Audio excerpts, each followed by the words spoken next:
وداعيا إلى الله بإذنه وسراجا منيرا صلى الله تعالى عليه وعلى آله وعلى أصحابه وبارك وسلم تسليما كثيرا كثيرا أما بعد فأعوذ بالله من الشيطان الرجيم بسم الله الرحمن الرحيم الحج أشهر معلومات فمن فرض فيهن الحج فلا رفث ولا جدال في الحج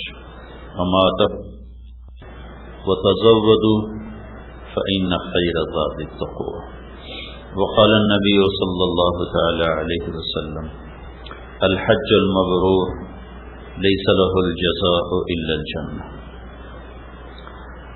قالوا ما بر الحج يا رسول الله قال إطعام الطعام وطيب الكلام او كما قال صلی اللہ علیہ وسلم. آپ لوگ تھوڑا تھوڑا قریب آ جائیں، جو یہ فاصلہ مٹا دیں، آگے آ جائیں. جوان آدمی ٹیک چھوڑ دیں، بوڑھا ضعیف آدمی ٹیک لگا لے، کوئی بات نہیں، لیکن جو ٹھیک ٹھاک لوگ ہیں ٹیک نہ لگاؤ، ذرا سیدھے ہو کے بیٹھو. اللہ کی بات کو ادب سے، دھیان سے، توجہ سے سننا. معلومات میں اضافہ نہیں، وہی باتیں ہیں جو سنی سنائی ہیں، لیکن دھیان سے سننے سے دل پہ اثر ہوتا ہے. بے دھیانی سے سنے تو وہ اوپر سے نکل جاتی. اس وقت ہم 1,24,000 انبیاء علیہ السلام کی بنائی ہوئی بتائی ہوئی ترتیب پر چلتے ہوئے مینا کے پہاڑوں میں آ گئے. جیسے ابھی بھائی جنید کہہ رہے تھے کہ حکم دیکھا جاتا ہے کہ حکم کیا ہے، سمجھ میں آئے یا نہ آئے. کپڑے اتار کے 2 چادریں پہنو، حالانکہ اگر ہم اپنے لباس میں ہوں تو آسانی رہے. اب کسی کو تہمت باندھنے کا طریقہ نہیں آتا، کسی کو اوپر کی چادر سنبھالنا نہیں آتا، کبھی تہمت ڈھیلا ہو رہا، کبھی چادر گر رہی، کسی نے وہ اس کو گانٹھیں دی ہوئی ہیں، کسی نے اس کو ویسے چپکایا ہوا ہے. تو کیا کہیں گے کہ بھائی اللہ کا امر ہے اور امر کو ویسے ہی پورا کیا جاتا ہے جیسے کہا جاتا ہے. اس میں اپنا اختیار نہیں ہے، اس میں اپنی تدبیر نہیں ہے. چھری بکرے کے سینے میں گھونپ دی جائے تو خون اس کا بھی نکل جائے گا، لیکن کوئی اس کے سینے. تو اللہ نے صرف ہمیں نہیں سارے نبیوں کو یہاں پہنچایا. یہ تھوڑا آگے ہمارے مسجد خیف ہے، آج سے 14 صدی پہلے اسی وقت میں ہمارے نبی کا خیمہ بھی لگا ہوا تھا، اور 1 لاکھ کے قریب انسان آپ کے دائیں بائیں تھے. آپ کا خیمہ چمڑے کا تھا، سرخ چمڑے کا خیمہ آپ کے لیے لگایا گیا تھا، اور آپ کے دائیں طرف مکے کے لوگوں کو حکم دیا گیا خیمے لگاؤ، اور آپ کے بائیں طرف مدینے کے لوگوں کو حکم دیا گیا خیمے لگاؤ. آپ کے سیدھے ہاتھ مہاجرین کے خیمے تھے، اور آپ کے الٹے ہاتھ انصار کے خیمے تھے. ان پہاڑوں نے نبیوں کو دیکھا، صحابہ کو دیکھا، اللہ کے بڑے محبوب مقرب بندوں کو دیکھا، بندیوں کو دیکھا. ذرا سے شک پر جیلوں میں ڈال دیتے ہیں، قتل کر دیتے ہیں. تاریخ بھری پڑی ہے کہ وفاؤں بھری زندگی میں ذرا سا شک ہوا بادشاہوں کو سولیوں پہ لٹکا دیا. تاریخ مسلمانوں کی بھی غیر مسلموں کی بھی تاریخ بھری پڑی. تو بادشاہوں کا دستور یہ ہے جس کو جو نافرمانی کرتا ہے اسے دھکا دے دیتے ہیں، اسے اپنے سے دور کر دیتے ہیں. تو ہمارا اپنا نظام بھی یہ ہے جو ہمارے مزاج پہ نہیں چلتا. سگا بھائی کیوں نہ ہو تو آنا جانا بند ہو جاتا، میل ملاقات بند ہو جاتی. آگے بچوں کو بھی کہہ دیا جاتا ہے اس کے گھر نہیں جانا. یہ ہمارے ماحول کی چیز ہے، میں کوئی نئی چیز نہیں بتا رہا ہوں۔ ایک واحد اللہ ہے جس نے 16 سال میری نافرمانیوں کو دیکھا، میرے گناہوں کو دیکھا، میری ضرورتوں کو دیکھا کہ میں نے اللہ کو کیسے کیسے للکارا، کیسے کیسے اندھیرے اجالے میں اپنی منہ کالے کیے، زبان گندی کی، آنکھوں کو گندا کیا، ہاتھوں کو گندا کیا، پاؤں کو غلط استعمال کیا، پیسے کو غلط استعمال کیا، روئیں روئیں کو داغدار کر دیا، تن ہم داغ داغ شد، گناہوں سے سارا تن داغ داغ ہوا۔ میں حیران ہوں پھر اللہ نے ہمیں کیوں بلا لیا؟ تو ہمیں دھتکار دیتا، دفع ہو جاؤ، تم اس قابل ہی نہیں ہو کہ میرے دربار میں بلائے جاؤ، یہ کیوں بلا لیا؟ سگی اولاد کو دھتکار دیا جاتا ہے، روزانہ اخباروں میں آق نامے لکھے ہوتے ہیں، میں نے آق کر دیا، روزانہ اخبار بھرے پڑے ہوتے۔ اور پھر میں اس پہ حیران ہو رہا تھا کہ اللہ کو تو ہماری ضرورت بھی کوئی نہیں،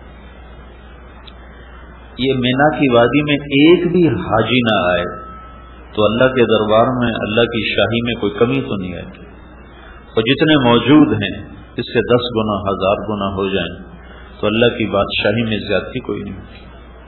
اللہ کا حرم بھرا پڑا ہے طواف کرنے والوں سے، اس سے اللہ بڑا تو نہیں ہو گیا، اور ایک بھی طواف کرنے والا باقی نہ بچے تو اس سے اللہ چھوٹا تو نہیں ہو جاتا۔ انا اغنى الشركاء عن الشرك واللہ الغنی وانتم الفقراء، میرے بندو تمہارا رب بہت غنی ہے اور تم سارے فقیر ہو۔ اور پھر ایک حدیث میں اللہ تعالیٰ فرماتا ہے، میرے بندو تم انسان، جنات، زندہ مردہ، مرد عورت، بوڑھے جوان، چھوٹے بڑے، خشک تر، اگلے پچھلے، نئے پرانے، کوئی شک نہیں چھوڑی، تم سارے سجدے میں پڑ جاؤ تو میری بادشاہی میں ایک ذرہ کے برابر اضافہ نہیں ہوتا۔ ما زاد فی ملکی شیء۔ پھر دوسری جہت سے اللہ فرماتا ہے تم سارے اگلے پچھلے، نئے پرانے، اول آخر، زندہ مردہ، بوڑھے جوان، مرد عورت، خشک و تر، سب میرے نافرمان بن جاؤ تو میری بادشاہی میں ذرہ برابر کمی نہیں آتی۔ جو اتنا بے نیاز ہو وہ نافرمانوں کو کیوں بلاتا ہے؟ کیا ظرف ہے میرے اللہ کا، کیا ظرف! عبیدی یبارزوننی فی العظائم، میرے بندے بڑے بڑے گناہ کر کے مجھے للکارتے ہیں۔ وَأَنَا أَطْلَعُهُمْ فِي مَضَاجِعِهِمْ كَأَنَّهُمْ لَمْ يَعْصُونِي، اور میں انہیں رات کو ایسی نیند سلاتا ہوں جیسے سارا دن انہوں نے میری کوئی نافرمانی کی ہی نہ ہو۔ تو بھائیو، سب سے پہلے تو ہم سب مرد عورت اللہ کا شکر ادا کریں۔ کہاں ہم اور کہاں یہ نکہت گل، نسیم صبح تیری مہربانی، کہاں منا، یہ سامنے اللہ کے نبی کا خیمہ لگا ہوا تھا، یہ سامنے مسجد خیر، اور ادھر یہ رائٹ سائڈ ہے مسجد خیر، تو ادھر پتہ نہیں یہاں ابو بکر کا خیمہ لگا ہو، یہاں عثمان کا خیمہ لگا ہو، مہاجرین کے خیمے ادھر تھے، انصار کے خیمے ادھر تھے، مکے کی سائڈ انصار کے خیمے، مینا کی سائڈ مہاجرین کے خیمے۔ ہمیں اللہ نے کیوں بلایا؟ میں تو نس نس میں نافرمانی رچی ہوئی، تو ہم تو اس قابل نہ تھے کہ اس یہاں آتے۔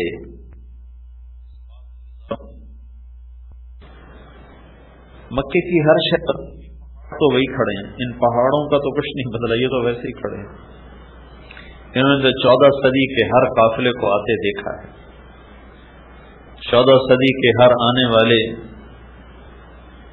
مسافروں کو، حجاج کو دیکھا ہے، ان کا سسکنا، رونا، تڑپنا ان پہاڑوں کے سامنے ہے۔ اور ہمارا ہنسنا یعنی غفلت وہ بھی دیکھا ہے، کتنی آسانیاں سہولتیں۔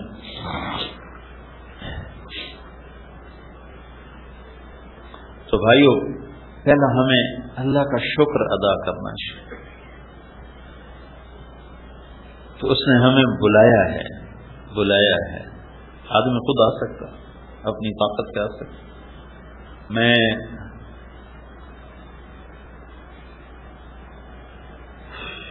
1991 میں حرم شریف سے نکلا، ایک جگہ میرا بیان تھا، تو جہاں یہ مکہ ٹاور ہے یہاں ٹیکسی سٹینڈ تھا، سامنے سڑک تھی، وہاں سے میں نے ٹیکسی لی، مسفلا کی طرف جا رہا تھا، تو عرب تھا گاڑی چلانے والا، جو سامنے سے حاجی گزرے اس کو موٹی گالی دے، بڑی غلیظ گالی دی، وہ میرے لباس سے وہ مجھے پاکستانی سمجھ کے مطمئن تھا کہ اس کو عربی نہیں آتی، لہذا وہ بہت بدتمیزی کا مظاہرہ کر رہا تھا۔ تو مجھے خیال آیا کہ مجھے اس کو دعوت دینی چاہیے، کوئی اس کو سمجھا دوں گا یہ اللہ کے مہمان ہیں، ایسی زبان استعمال نہ کرو۔ تو میں نے اس سے ایک دم عربی میں گفتگو شروع کی، تو وہ تھوڑا ہل گیا، اس کو پتہ چل گیا بھائی اس کو سارا پتہ چل رہا تھا۔ تو میں نے اس سے تھوڑی آخرت کی بات شروع کی، تو وہ مجھ سے کہنے لگا مجھے دین کی کیا دعوت دیتے ہو، مجھے 10 سال ہو گئے میں نے بیت اللہ کی شکل نہیں دیکھی۔ مجھے یہ خیال آیا کہ یہ بدو ہوگا کسی گاؤں دیہات کا جو حج کے سیزن میں کمائی کرنے آ گیا، تو نہیں بیت اللہ گیا۔ تو میں نے کہا تم باہر سے آئے ہو حج کے سیزن کے لیے؟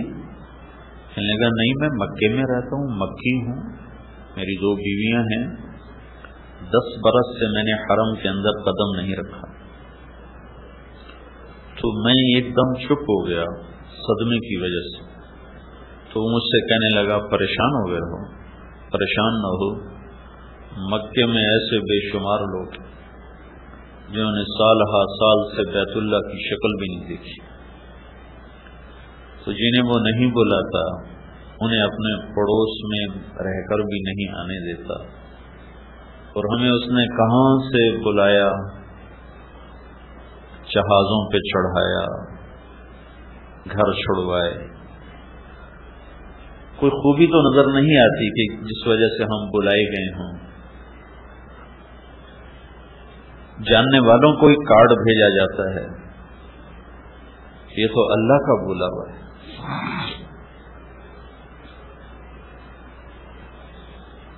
تو بھائیو بہنوں، ہم سب پہ شکر واجب ہے کہ یا اللہ تیرا شکر ہے تو نے ہمیں بلایا ہے۔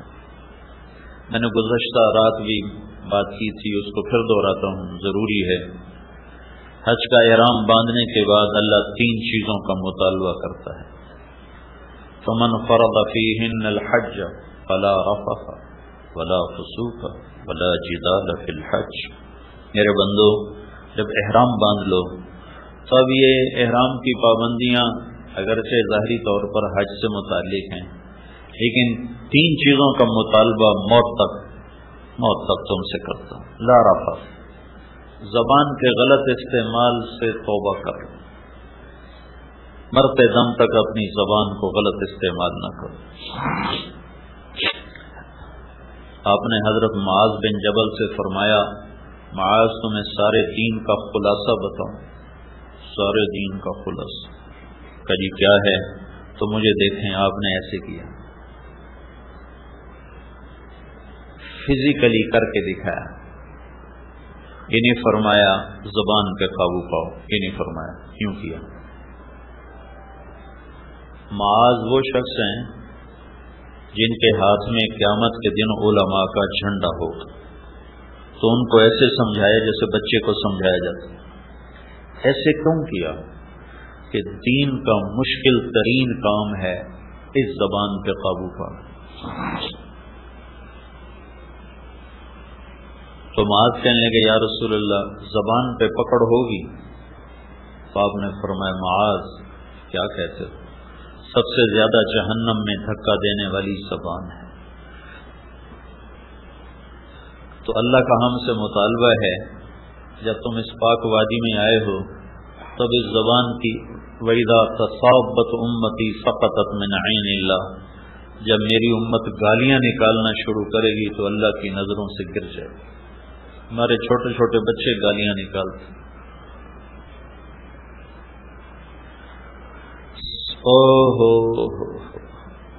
کوئی اگر بیت اللہ کو توڑنے جائے تو آپ لوگ کیا کرو گے؟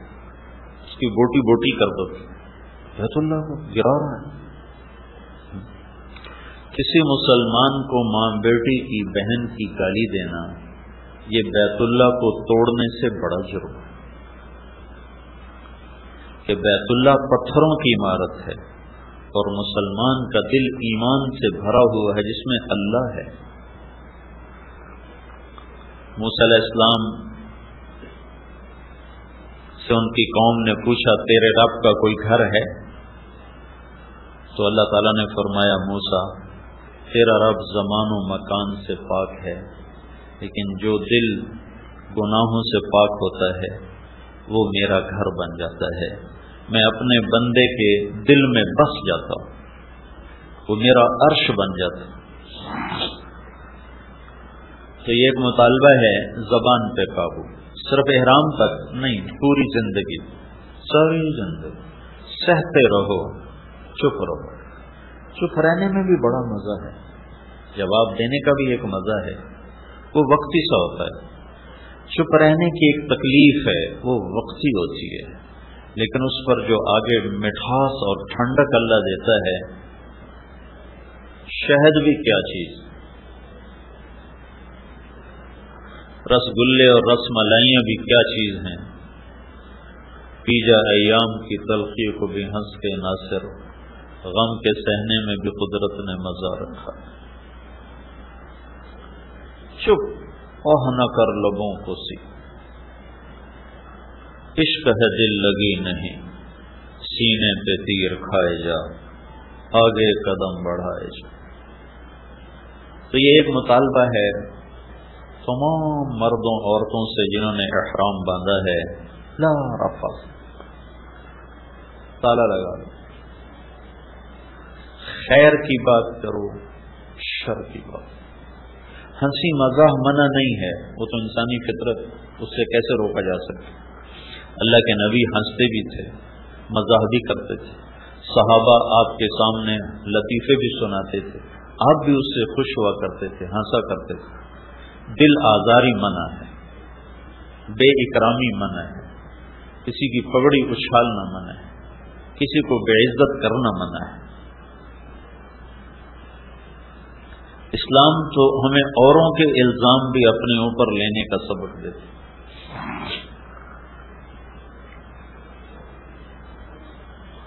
زبان پہ قابو، لا رفث۔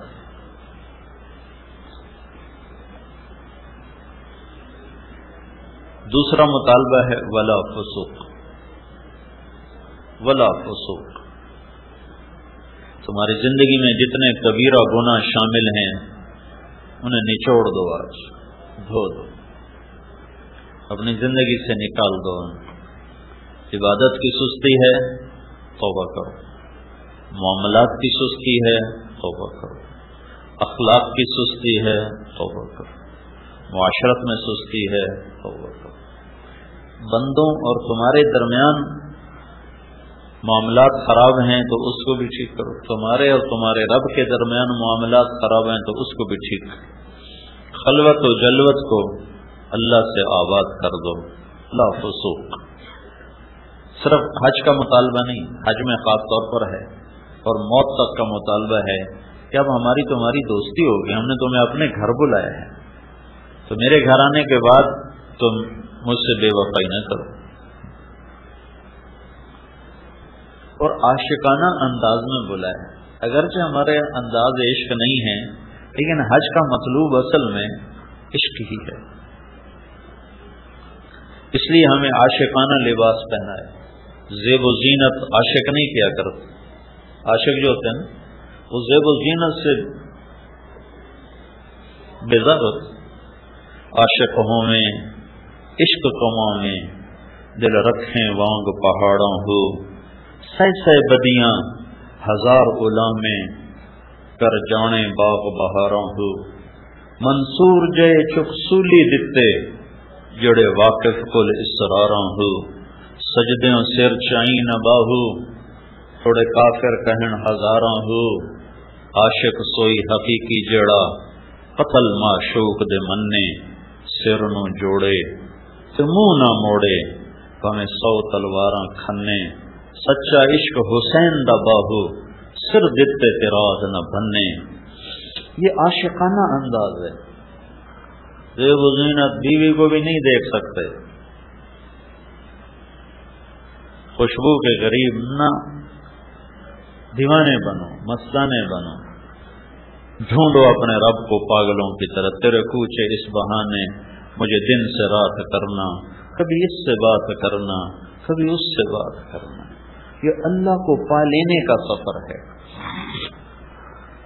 لا الہ الا اللہ کلمہ معرفت ہے، اللہ کی پہچان کلمے سے. نماز اس کلمے کو تعلق سے بدلتی ہے، زکوٰۃ اس تعلق کو محبت سے بدلتی ہے، روزہ اس محبت کو عشق سے بدلتا ہے، اور حج پھر عاشق کا سفر ہے معشوق کو ڈھونڈنے کا اور پا لینے کا. اس لیے طواف ہے، پھیرے لگ رہے ہیں، پھیرے لگ رہے ہیں. کپڑے اترے ہوئے ہیں، کہتا ہے لاہور کراچی کی مسجد میں جاؤ تو اچھے کپڑے پہنو. خذوا زینتکم عند کل مسجد، اچھے کپڑے پہنو، بدبودار نہ ہو، صاف ستھرے ہو کر جاؤ. جب ادھر بلاتا ہے تو اللہ کے نبی سے پوچھا گیا ای الحاج افضل، یا رسول اللہ سب سے اچھا حاجی کون ہے؟ کہ الشیخ الطفل، جس کے سر میں مٹی پڑی ہوئی ہو، بال بکھرے ہوئے ہوں اور جوئیں اس کے سر سے گر رہی ہوں. جو مارنے کا بھی حکم نہیں، اگر جوئیں پڑ جائیں تو جوئیں مارنے کا حکم نہیں. اب ہمارا احرام تو ہوتا ہے 2 دن کا، وہ جو لوگ احرام باندھتے تھے اور پھر پیدل چل کے آتے تھے تو 2 ہفتے کا احرام ہوتا تھا، بڑے بڑے بال ہوتے تھے، مٹی گرد و غبار، جوئیں جنم لیتی تھیں. تو مارنا نہیں ہے، خارش برداشت کرو. تو کہا شیخ الطفل، جو بالکل دیوانہ ہو، مستانہ ہو، مجنونانہ ہو، وہ سب سے بہترین حاجی. کیوں کہ اس میں عاشقی کا رنگ زیادہ ہے، اس میں دیوانگی کا رنگ زیادہ ہے.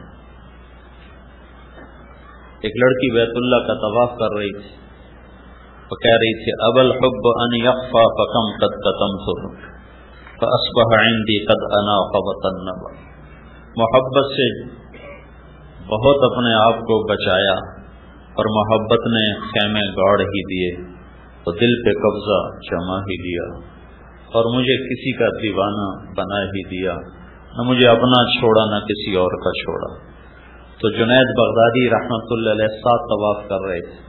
انہیں جب یہ شعر سنے تو انہوں نے کہا لڑکی تو بہت بے ادب ہے، بیت اللہ میں ایسے شعر پڑھتی ہیں. تو اس نے پھر شعر پڑھا لولت تقالم احجر عن طیب الوطن. جنید غلط نہ سمجھ میری بات کو، رات کے اندھیروں میں اللہ کے گھر کے طواف عشق ہی کرواتا ہے. تجھے اتنا بھی نہیں پتا میں کس کے عشق میں کہہ رہی ہوں. تو جنید رحمت اللہ علیہ ذرا چھٹ کے سنبھلے کہ یہ لڑکی تو کچھ اور ہے. پھر اس لڑکی نے کہا جنید کس کا طواف کر رہے ہو؟ تو انہوں نے فرمایا بیت اللہ کا. تو وہ ہنسنے لگی اور یوں آسمان کی طرف نگاہ اٹھائی اور کہنے لگی یا اللہ تیرے بھی بندے کیسے دیوانے ہیں، تجھے چھوڑ کر پتھروں کا طواف کرتے ہیں، تیری بجائے پتھروں کا طواف کرتے. تو جنید فرماتے ہیں میں غش کھا کے گر گیا اور پھر مجھے اندازہ ہوا کہ وہ کس مقام کی بچی تھی، میں اس کو غلط سمجھا تھا. تو حج کا سفر اصل تو اللہ کو ڈھونڈنے کا سفر. اب یہ یہ حج ٹور والوں نے سہولتیں دینے کے چکر میں سارا حج لڑائی بنا دیا، ہمیں یہ نہیں ملا، ہمیں وہ نہیں ملا، ہمیں یہ نہیں دیا گیا، ہمیں وہ نہیں دیا گیا۔ وہ اصل جو تصور تھا وہ ختم ہی ہو کے رہے۔ کھانا ایسا تھا، بس ایسی خراب تھی، جگہ اتنی تنگ تھی، ہوٹل اچھا نہیں تھا۔ جس رب نے بلایا تھا کہ تیرا میرا کچھ تعلق ہو جائے، وہ تو محوی ہو گیا، بل نہیں ہوگی۔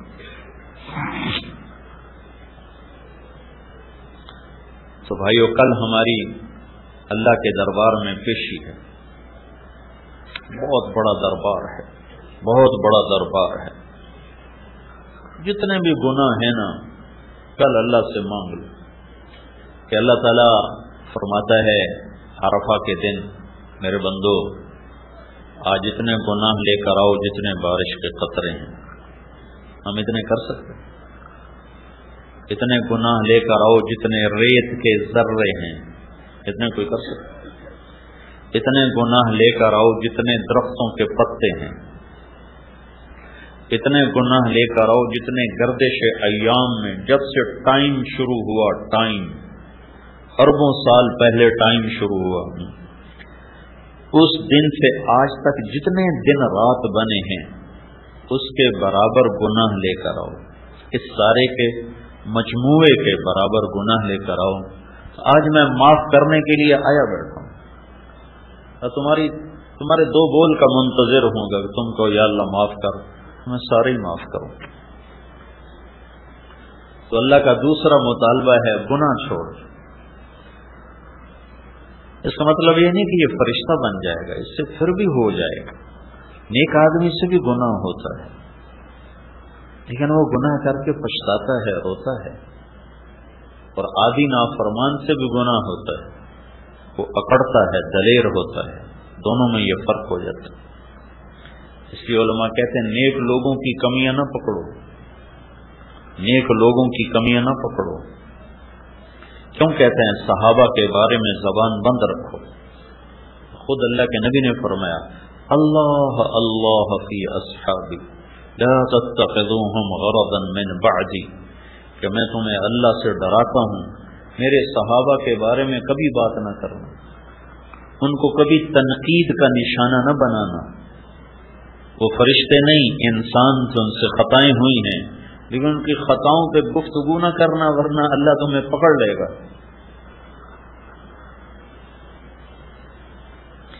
نیک لوگوں کی تو نیک لوگوں کی بات ہے، بدکار کی کمی کو دیکھ کر بھی اسے حقیر نہ سمجھو کہ پتہ نہیں کب توبہ کی توفیق نصیب ہو جائے، کب بخشا جائے۔ یہی جنید جمشید کو ایک دفعہ مجھے یاد نہیں میں کہاں بیٹھا تھا، تو سامنے ٹی وی چل رہا تھا، میں اس کو جانتا نہیں تھا، تو یہ وہ ٹی وی پر یہ آ رہا تھا، یہ ناچ رہا تھا، تو اس کے گرد لڑکیاں ناچ رہی تھیں۔ تو میرے دل میں آیا کہ اس کو تو ہدایت مل ہی نہیں سکتی، یہ میرے دل میں آیا کہ اس کو تو ہدایت مل ہی نہیں سکتی۔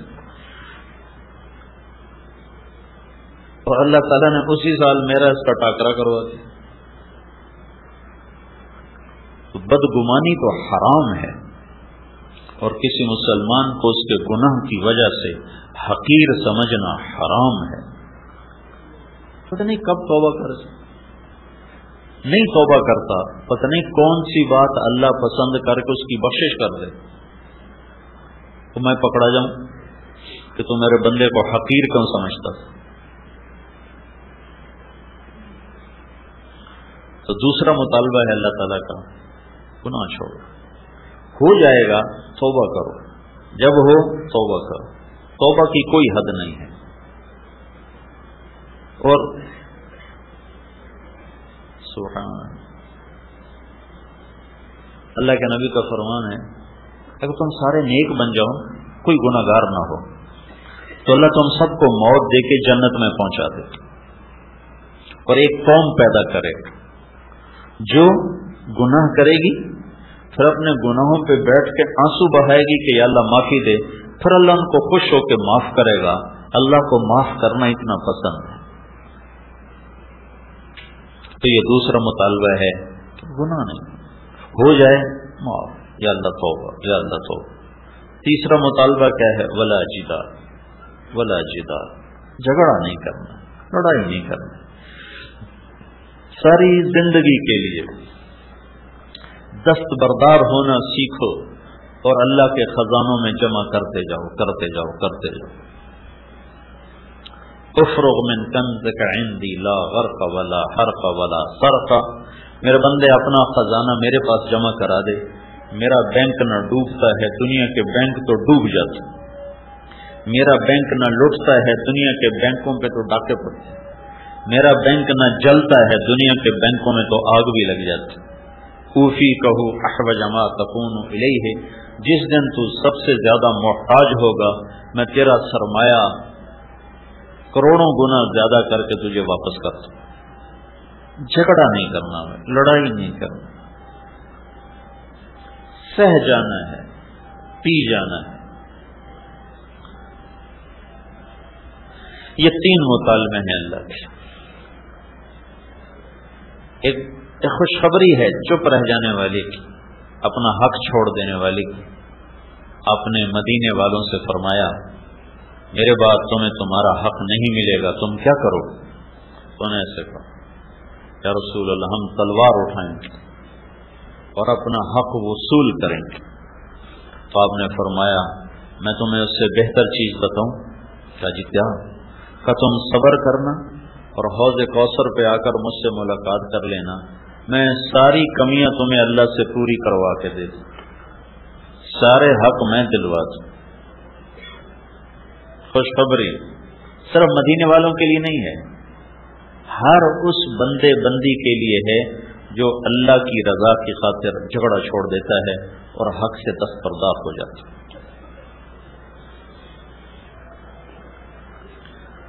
تو یہ ایک مطالبہ ہے احرام کے دوران، اور اس کو پیش کیا گیا ہے موت تک، کہ موت تک یہ زندگی اپناؤ۔ تو بھائی سارے ہم اس کی نیت کریں، نیت کرتے ہیں سارے بھائی۔ عرفات میں جو جا رہے ہیں اس کے پیچھے ایک مطالبہ ہے۔ کل جو عرفات کی حاضری ہے، جیسے شادی کا دن ہوتا ہے نا، تو اس سے ایک دو دن پہلے وہ لائٹیں جلنا شروع ہو جاتی ہیں اور سارے گھر کو سجایا جاتا ہے۔ ایسی جب عرفات کا دن آتا ہے تو آسمانوں پہ بھی چراغاں ہو جاتے ہیں اور سارے فرشتے خوشیاں مناتے ہیں، اور شیطان کا سب سے زیادہ بھاری دن 9 تاریخ کا۔ تو 9 تاریخ کا ایک مطالبہ ہے۔ عرفہ پہچان کو کہتے ہیں، پہچان کیا؟ پہچان کیا ہے؟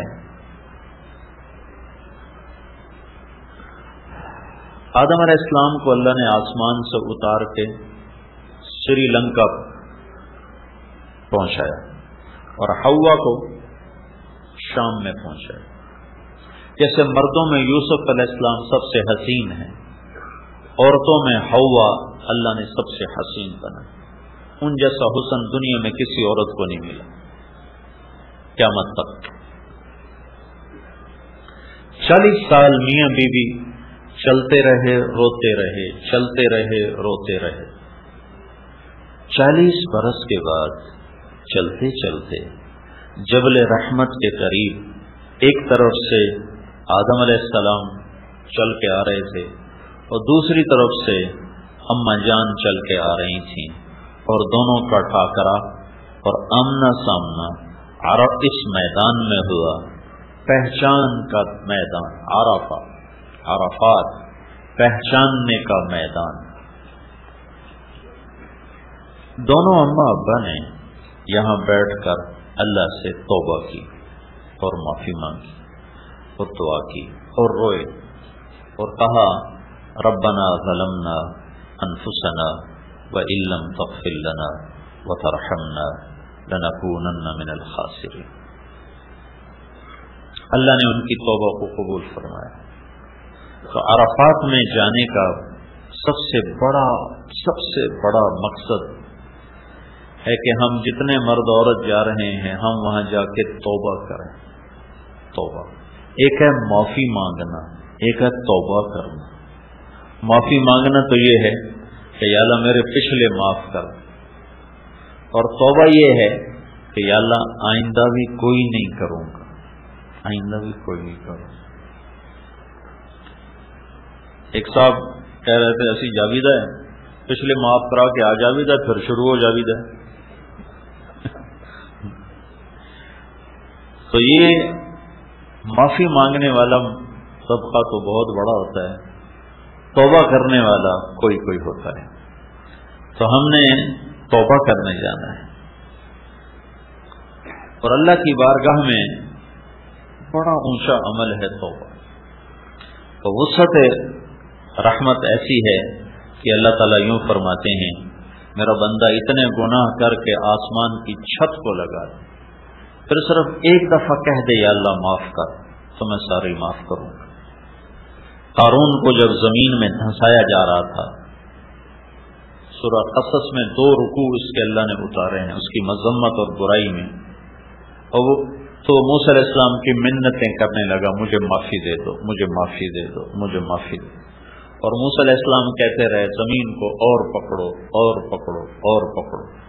جب وہ سارا زمین میں دھنس گیا تو موسیٰ علیہ السلام نے تو اللہ تعالیٰ نے ارشاد فرمایا موسیٰ تیری منتیں کرتا رہا تو نے معاف نہ کیا، میری عزت کی قسم ایک دفعہ مجھ سے معافی مانگتا میں باہر نکال دیتا. لو استغاثنی لاغفر. قارون کے لیے اللہ یہ کہہ رہا ہے کہ اگر یہ مجھ سے معافی مانگتا تو میں معاف کر دیتا. تو ہم تو اللہ کے نبی کی امت ہی ہیں، ہمارے پیچھے تو اللہ کے نبی کی کروڑوں دعائیں ہیں اور آپ کا بہت بڑا آسرا ہے. تو بھائی سارے مردوں سے، عورتوں سے، بھائی بہنوں سے یہ گزارش ہے کہ ہم پکی توبہ کی نیت کر کے جائیں.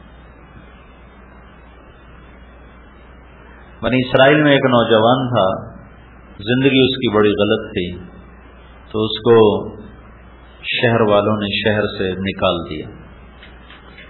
شہر سے نکلنا ایک قسم کی موت ہوتی تھی اگر قطع تعلق ہو کہ اسباب زندگی باہر تھے ہی نہیں. تو کچھ عرصہ تو وہ جیا، پھر جب اسباب زندگی ختم ہوئے تو بھوک نے ڈیرا ڈالا، فاقوں نے گرا دیا اور بیماری نے گھیرا، موت سر پہ آن کھڑی ہوئی. تو اس نے دائیں بائیں دیکھا کوئی میرا مددگار ہو، کوئی میرا بچانے والا ہو، لیکن سارا شہر ہی اس کے خلاف تھا. پھر اس نے ایسے آسمان کو دیکھا